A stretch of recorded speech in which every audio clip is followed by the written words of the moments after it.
మీరు రాచకొండ? ఆలేరు నుండి రాచకొండ. ఆలేరులో మీరు చేసిన కార్యక్రమాలు ఏంటంటే? మేము చేసినామంటే ఇక జనాలలో తిరగడమే అప్పటికి. జనాలలో తిరగడం కొంచెం ఇంకా అక్కడ మా ఆలేరు ఏరియాలో చాలా మంది మాకు ప్రజలు చాలా మంచిగా చూసుకునేది.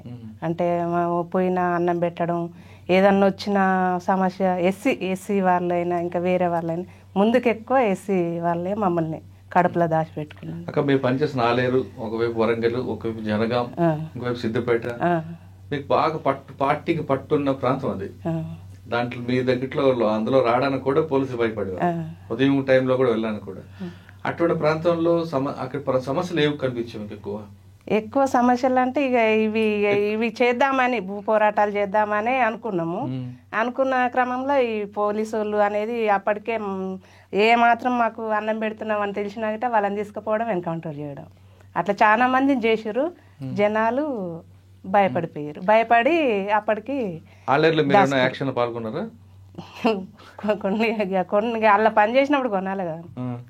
మీకు బాగా గుర్తుండిపోయిన యాక్షన్ ఒకటి చెప్పగలరా? పోలీస్ రికార్డులో ఉన్నది ఇక అంటే ఇక అవి అన్నీ చేసినాం కానీ ఇంకా పోలీస్ అటాక్ గానీ ఉందా? ఇంకా అక్కడ ఏరియాలు తిరిగినప్పుడు అట్లాంటివి ఇంకా అది ఆలేరు దళంలో అంటే పోలీస్ స్టేషన్ మీరు చేయలేదు కానీ దాడులు అనేటివి క్రమంగా ఇక అందరం టీమ్గా చేసినవి ఉంటాయి. వరంగల్ వెళ్తున్నప్పుడు హైవే మీద బస్సులు ఆపడాలు చాలా జరిగాయి కదా, బస్సులు తగలబెట్టడాలు అవి మేమేం చేయలేదు అవి. అంటే అక్కడ వరంగల్ వాళ్ళు చేసినాం కానీ మా ఆలేరు వరంగల్ అంతా కలిసే ఉండేది. ఇట్లా రాచకొండ ఈ వెట్ట కలిసేదో మళ్ళీ వరంగల్ పక్కన పెంబర్తి అన్ని ఆలేరుకి వచ్చి మాకు వచ్చింది. పెంబర్తి అంటే మీరు రాకముందు అనుకుంటా కొండపల్లి సీతారామ గారు సమావేశం. మనకు తెలియదు అన్నది, మీకన్నా ముందే కావచ్చు. అంత పెద్ద ఇక అవి తెలియదు మనకి. ఆలేరుకి అప్పుడు మీకు ఎవరైనా బాధ్యులు? మాకా మల్లన్న సామ వెంకటేశ్వర చనిపోయింది. తర్వాత ఎక్కడికి వచ్చారు మీరు? మేము మళ్ళీ ఇది అప్పటికే అప్పుడు ఏం చనిపోలేదు కానీ తర్వాత చనిపోయింది కానీ అప్పటికి ఇక నిర్బంధం ఎక్కువైంది అక్కడ.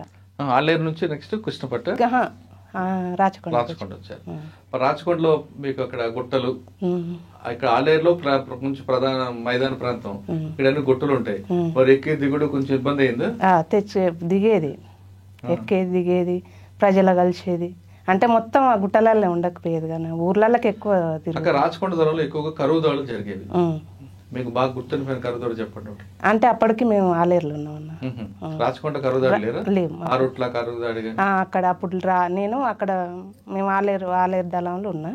అప్పటికి మాకు ఇక్కడ ఎన్కౌంటర్లు అయిన తర్వాత ఇది ఇక్కడ ఉన్న క్యాడర్ గిట్ట కోల్పోతామన్న దాంతో చిన్నగా మళ్ళీ రాచకొండకి వేసారు మమ్మల్ని. ఆలేరు నుంచి రాచకొండ ఎక్కడ తిరిగివారండి? మొత్తం ఇక ఏరియా మొత్తం రాచకొండ అంటే ఆరుట్ల, మంచాల, లోయపల్లి, కోదాసిపల్లి, అక్కడ ఇంకా అన్ని ఊర్లు. అదే టైంలో యాచారం పోలీసు మీద అటాక్ అయింది కదా ఒకటి? అప్పుడు కాలేదన్న, కాలేదు. మేము రాకముందు చెప్పండి అన్న. ఇప్పుడు కనగల్ నుంచి మీరు ఎటు వచ్చారు? కృష్ణపట్టి కూడా బాగా. కృష్ణపట్టిలో ఏంటంటే ఇప్పుడు జిల్లాలో అప్పుడు వేరే వాళ్ళ టెలిఫోన్ ఎక్స్చేంజ్ లేదు. మా కనగల్ ఏరియాలో సపరేట్ పోలీస్ స్టేషన్ల మీద దాడి ఏం లేదు. వేరే వాళ్ళ టెలిఫోన్ ఎక్స్చేంజ్, అది వీరవల్లి టెలిఫోన్ ఎక్స్చేంజ్ వాళ్ళు ఆలేరు దళం చేశారా? అంటే నేను పోకముందుకు అప్పటికే అయిపోయింది. అయితే మా ఏరియాలో అంత మైదాన ప్రాంతం కాబట్టి మనం స్టేషన్లకు తర్వాత వాటికి మీదకి ఏం లేదు, జరగలేదు. కాకపోతే ఒకటి అవుట్ పోస్టు అడిదోలపల్లి అవుట్ పోస్ట్ ఒకటి, తర్వాత ఈ నాంపల్లి ట్రెజరీ మీద ఒకటి చేసినాం. కానీ నాంపల్లి ఇది ఫెయిల్ అయిపోయింది. అడిదోలపల్లి ఎలా సక్సెస్ అన్న?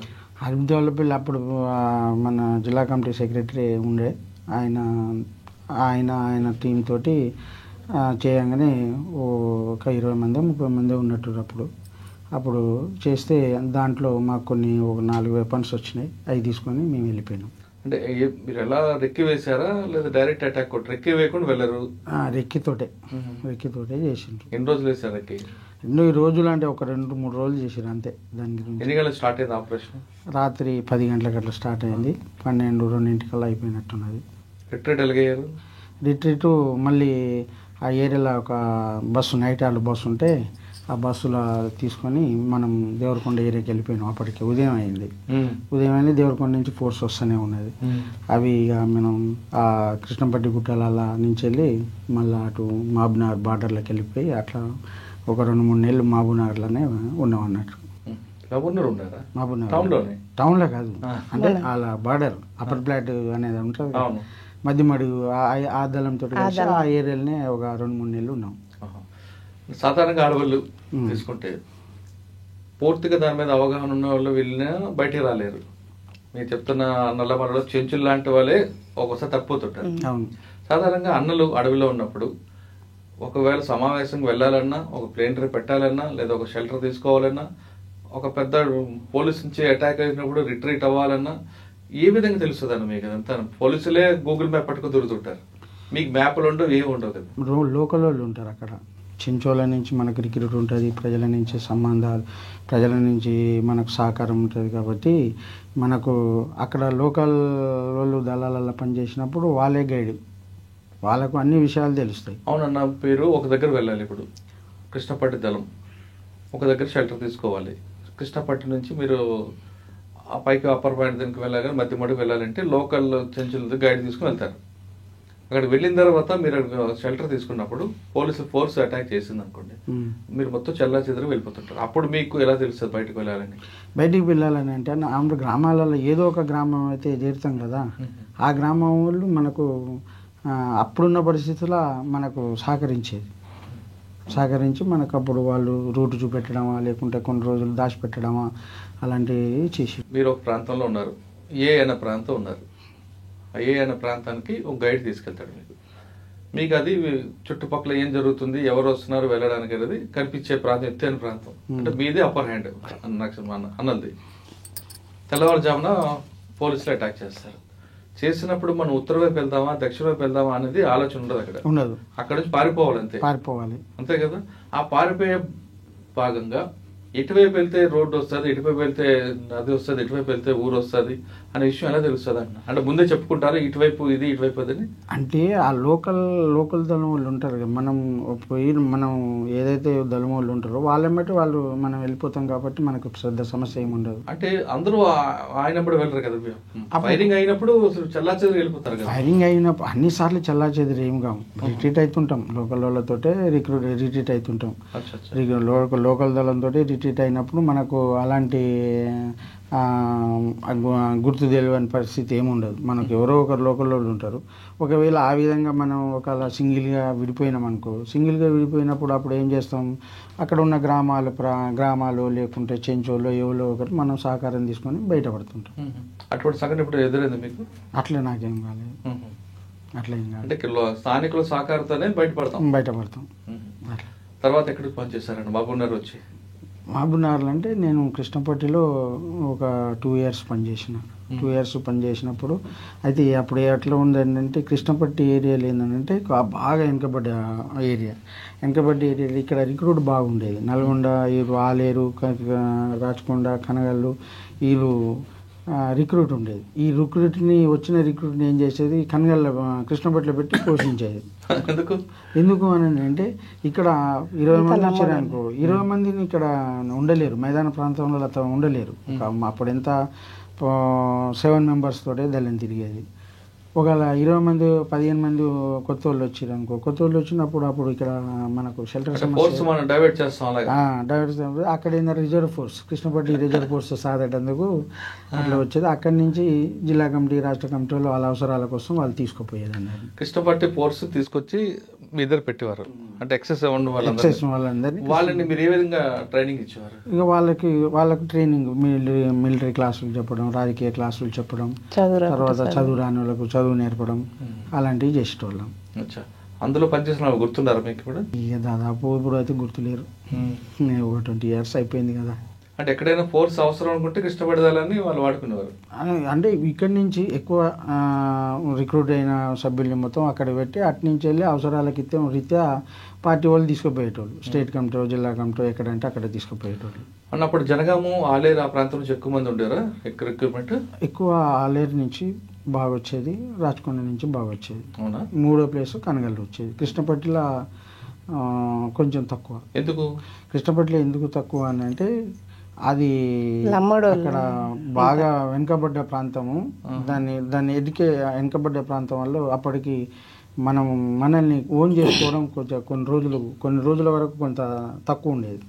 ఇక్కడ ఉన్నంత ఇదిగా ఉండకపోయేది అక్కడ ఓన్ చేసుకోవడం. తర్వాత కవర్ అయింది. కానీ మరి భోజనం అది ఏర్పాటు చేసేవారు వాళ్ళు? చేసాం. భోజనం కొన్నిసార్లు వండుకునేది, కొన్నిసార్లు జనాలు తెచ్చేది.